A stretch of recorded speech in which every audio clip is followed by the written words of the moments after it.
Сәлем баршаңызға. Бүгін сіздермен бірге шыны ыдыстарды қалай жалтыратып тұрып тазалауға болатын әдісті көрсетемін. Ол үшін көптен бері тұрып қалған осындай ыдыстарымыз кішкене сарғайып, өңі кетіп тұрған ыдыстарымызды аламыз. Осы ыдыстарымызды тазартып алу үшін үлкен тостақты алып, оған 5 литр жылы су құйып, 5 шай қасық уксусымызды суға қосып араластырып аламыз.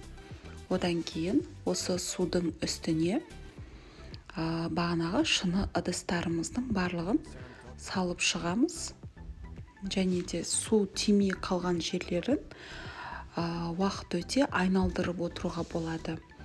Яғни 20-30 минут кемінде тұруы қажет.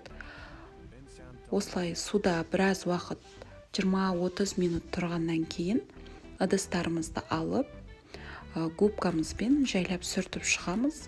Болмаса тіс щеткасында пайдалану арқылы сүртіп тазалап шығуға болады. Осылай губкамызбен тазартып болғаннан соң бір рет су астында көпіртіп, шайып, тазалап жуып алуымызға болады.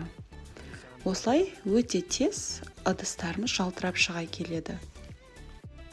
Кез келген хрусталь, шыны ыдыстарды дәл осылай тазартсаңыздар болады. Міне видеода көріп тұрғандай ыдысымыз бірден жалтырап шыға келді.